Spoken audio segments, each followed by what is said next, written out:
Greetings, English 4 students.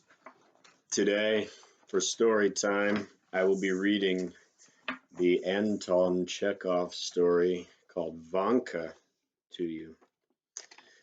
I've told you this is one of my most favorite stories, and it is, and nearly all of my students who've read it in the past loved it or came to really appreciate it at the least. I want to tell you a couple things about it before we read it.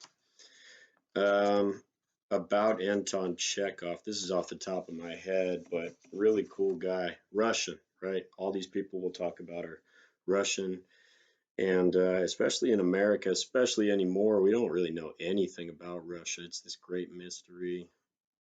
We hear about it politically, but it is this huge European slash Eurasian nation that, for most of its existence, has kind of done its own thing, for better or worse, usually for worse. And we'll kind of read about that today. Anyway, Anton Chekhov lived in Russia primarily in the 1800s. I think he died in the early 1900s, but did all of his work in the 1800s, and actually only lived to the age of 40 and wrote some of the most famous plays and short stories ever written. Which is crazy to have done that by the age of 40. So I'm 37.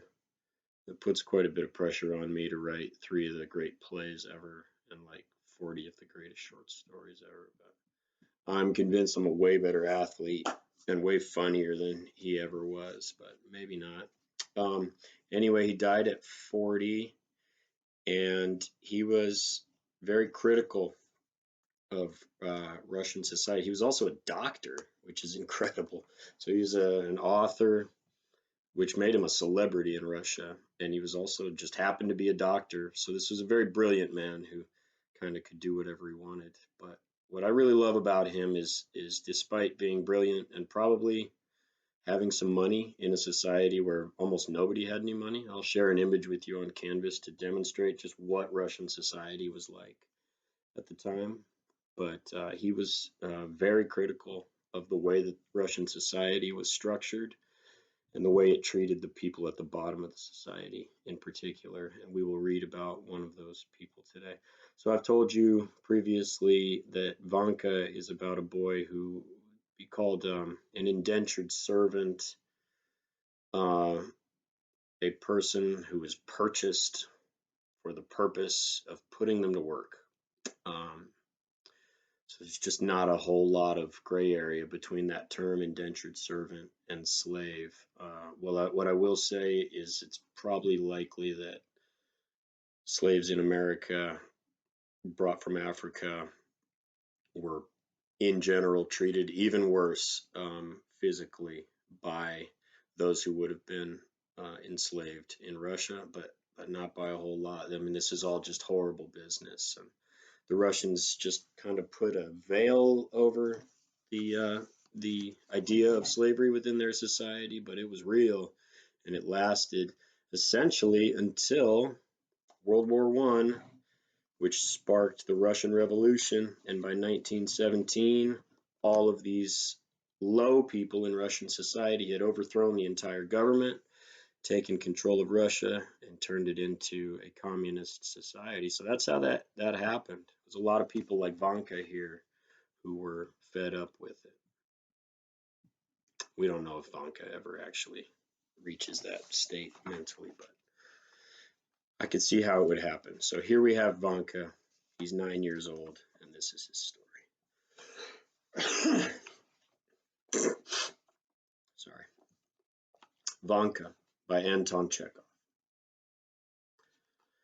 Vanka Zhukov, a boy of 9, who had been for 3 months apprenticed to Alyan the shoemaker, was sitting up on Christmas Eve. Waiting till his master and mistress and their workmen had gone to the midnight service, he took out of his master's cupboard a bottle of ink and a pen with a rusty nib, and spreading out a crumpled sheet of paper in front of him, began writing. Before forming the first letter, he several times looked round fearfully at the door and the windows, stole a glance at the dark icon, on both sides of which stretched shelves full of lasts, and heaved a broken sigh. The paper lay on the bench, while he knelt before it. "Dear grandfather, Konstantin Makarich," he wrote, "I am writing you a letter. I wish you a happy Christmas and all blessings from God Almighty. I have neither father nor mother. You are the only one left me." Vanka raised his eyes to the dark icon on which the light of his candle was reflected, and vividly recalled his grandfather, Konstantin Makarich, who was night watchman to a family called Zhiverev. He was a thin but extraordinarily nimble and lively little old man of 65, with an everlastingly laughing face and drunken eyes. By day he slept in the servants' kitchen, or made jokes with the cooks. At night, wrapped in an ample sheepskin, he walked round the grounds and tapped with his little mallet. Old Kashtanka and Eel, so called on account of his dark color and his long body like a weasel's, followed him with hanging heads. Those are dogs. This Eel was exceptionally polite and affectionate, and looked with equal kindness on strangers and his own masters, but had not a very good reputation. Under his politeness and meekness was hidden the most Jesuitical cunning. No one knew better how to creep up on an occasion and snap at one's legs, to slip into the storeroom, or steal a hen from a peasant. His hind legs had been nearly pulled off more than once. Twice he'd been hanged. Every week he was thrashed till he was half dead. But he always revived. At this moment grandfather was, no doubt, standing at the gate, screwing up his eyes at the red windows of the church, stamping with his high felt boots, and joking with the servants. His little mallet was hanging on his belt. He was clasping his hands, shrugging with the cold, and with an aged chuckle, pinching first the housemaid, then the cook. "How about a pinch of snuff?" he was saying, offering the women his snuff box. The women would take a sniff and sneeze. Grandfather would be indescribably delighted, go off into a merry chuckle, and cry, "Tear it off, it is frozen on!" They give the dogs a sniff of snuff too. Kashtanka sneezes, wriggles her head, and walks away offended. Eel does not sneeze from politeness, but wags his tail, and the weather is glorious. The air is still, fresh, and transparent. The night is dark, but one can see the whole village with its white roofs and coils of smoke coming from the chimneys, the trees silvered with hoarfrost, the snowdrifts, the whole sky spangled with gay twinkling stars, and the Milky Way is as distinct as though it had been washed and rubbed with snow for a holiday. Vanka sighed, dipped his pen, and went on writing. "And yesterday I had a wigging. The master pulled me out into the yard by my hair and whacked me with a boot stretcher because I accidentally fell asleep while I was rocking their brat in the cradle. And a week ago the mistress told me to clean a herring, and I began from the tail end, and she took the herring and thrust its head in my face. The workmen laugh at me and send me to the tavern for vodka, and tell me to steal the master's cucumbers for them, and the master beats me with anything that comes to hand, and there is nothing to eat. In the morning they give me bread, for dinner porridge, and in the evening bread again. But as for tea or soup, the master and mistress gobble it all up themselves, and I am put to sleep in the passage, and when their wretched brat cries I get no sleep at all, but have to rock the cradle. Dear grandfather, show the divine mercy. Take me away from here, home to the village. It's more than I can bear. I bow down to your feet, and will pray to God for you forever. Take me away from here, or I shall die." Vanka's mouth worked. He rubbed his eyes with his black fist, and gave a sob. "I will powder your snuff for you," he went on. "I will pray for you, and if I do anything, you can thrash me like Sitter's goat. And you think I've no job, then I will beg the steward for Christ's sake to let me clean his boots, or I'll go for a shepherd boy instead of Fedka. Dear grandfather, it is more than I can bear. It's simply no life at all. I wanted to run away to the village, but I have no boots, and I'm afraid of the frost. When I grow up big, I will take care of you for this, and not let anyone annoy you. And when you die, I will pray for the rest of your soul, just as for my mammy's."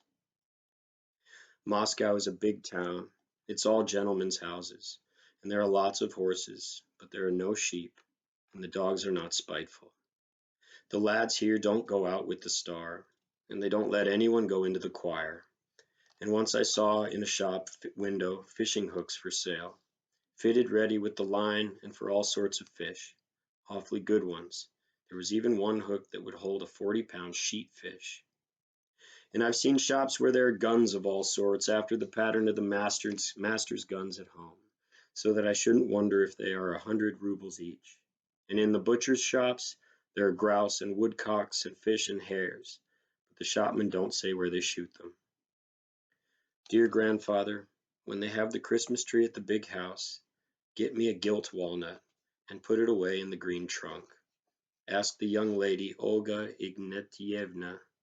Say it's for Vanka. Vanka gave a tremulous sigh, and again stared at the window. He remembered how his grandfather always went into the forest to get the Christmas tree for his master's family, and took his grandson with him. It was a merry time. Grandfather made a noise in his throat. The forest crackled with the frost, and looking at them, Vanka chortled too. Before chopping down the Christmas tree, Grandfather would smoke a pipe, slowly take a pinch of snuff, and laugh at frozen Vanka. The young fir trees, covered with hoarfrost, stood motionless, waiting to see which of them was to die. Wherever one looked, a hare flew like an arrow over the snowdrifts.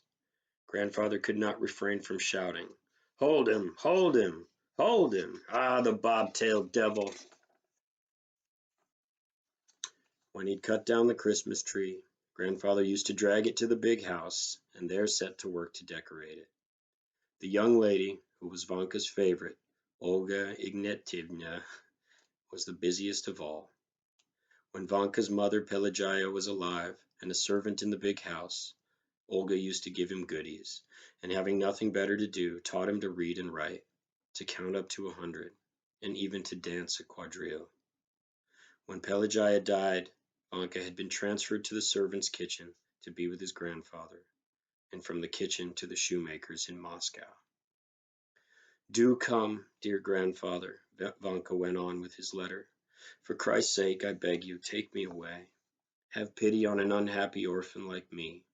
Here everyone knocks me about, and I'm fearfully hungry. I can't tell you what misery it is. I'm always crying. And the other day the master hit me on the head with a last, so that I fell down. My life is wretched, worse than any dog's. I send greetings to Alyona, One-Eyed Yegorka, and the coachman, and don't give my concertina to anyone. I remain your grandson, Ivan Zhukov. Dear grandfather, do come." Vanka folded the sheet of writing paper twice, and put it into an envelope he had bought the day before for a kopeck. After thinking a little, he dipped the pen and wrote the address. To grandfather in the village. Then he scratched his head, thought a little, and added, Konstantin Makarich. Glad that he had not been prevented from writing, he put on his cap and, without putting on his little greatcoat, ran out into the street as he was in his shirt. The shopman at the butcher's, whom he'd questioned the day before, told him that letters were put in post boxes, and from the boxes were carried about all over the earth in mail carts with drunken drivers and ringing bells. Vanka ran to the nearest post box and thrust the precious letter in the slit. An hour later, lulled by sweet hopes, he was sound asleep. He dreamed of the stove. On the stove was sitting his grandfather, swinging his bare legs and reading the letter to the cooks. By the stove was Eel, wagging his tail. I always cry at the end of Vanka. You guys probably don't even know why I would be crying here, but it is telling. It should be telling. I'm not going to tell you why I'm crying, or why I'm on the verge of tears, but for the purposes of your work. So to go back to yesterday, and you guys nobody's doing the work yet, so yesterday means whatever, but all this is on Canvas and it'll be in order. So I have that example poem up there for you, right, about statistics. And we looked at 3A for task 3, which is mostly about tone and how tone can affect the meaning of a work. So I just gave my tone away, right? I think this is a very sad story. If you were to choose sad, because some kids are uplifted by this story, they consider it a happy ending. Um, Either way, if you were to go with a hopeful tone, you'd have to prove it. And if you were to go with a depressing tone or something darker than that, you would also have to prove that. And what I'll tell you, here's one clue I'll give you as a key to the tone is, well, two things. This is not a clue. One is this is a 9-year-old boy. Okay. He's in a hell of a situation. And you do have to ask yourself, realistically, can a 9-year-old boy in this situation, can he realistically get himself out of it? That's a big question. Second question is more specific, or the second tip is more specific. I don't know if you guys know how big of a city Moscow is, but that's the city that Vanka has been moved to from the village he came from. He now lives in Moscow, which is one of the great cities of the world and was at the time. Probably would have had several 100,000 people in it at the time that this was written.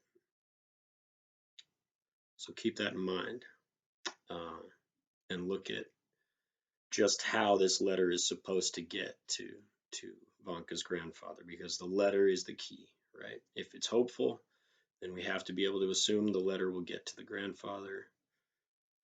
And if it's the other, if it's depressing, then we have to assume there's going to be some issues. You would need to figure out why those issues exist and what they really mean. I love this story deeply. It's the fact it's about a 9-year-old boy really gets to me.